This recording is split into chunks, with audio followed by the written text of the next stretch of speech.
Pila ka mga sumalakay ang nagkala-stranded sa pantalan sang weekend. Samtang, Philippine Coast Guard ginsigurado nga nakasuksok sang life jacket ang mga pasahero sang motorbangka. Nakatutok, Zen Kilantang.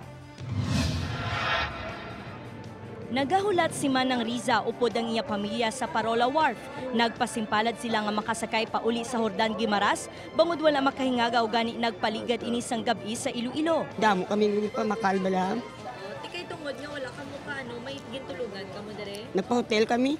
80 naman ka mga pasahero ang nagkala-stranded Biyernes sang gabi, apang nagkapauli na sila Sabado sang aga. Matapos nga ginpasaka sang pag-asa ang gale warning sa Region 6, 50% lang nga passenger capacity sang isa ka motorbangka ang ginpahanugutan sang PCG nga makabiyahe gani doble ang sukot sa pamasahe. At 38, kung may ticket lang mo lang na makasakay.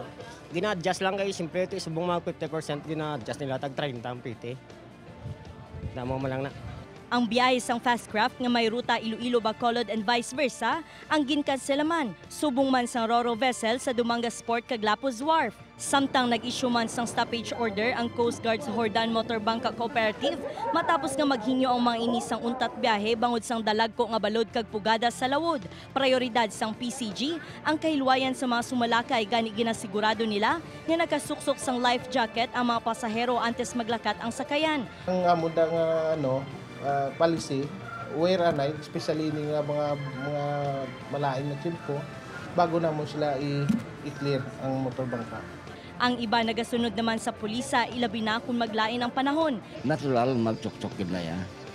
Kaya kung lagko balod, prepare sila kasi kung malugdang ang balang pambot, hindi kayo mo yung malugdang ka. Life jacket.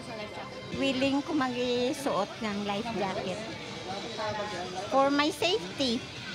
Samtang balik naman normal ang biyahe sang tanang nga passenger vessel sa Isla Sang Panay kahapon matapos nga gindula ang gale warning sa Western Visayas. Ako si Zen Kilantang para sa One Western Visayas.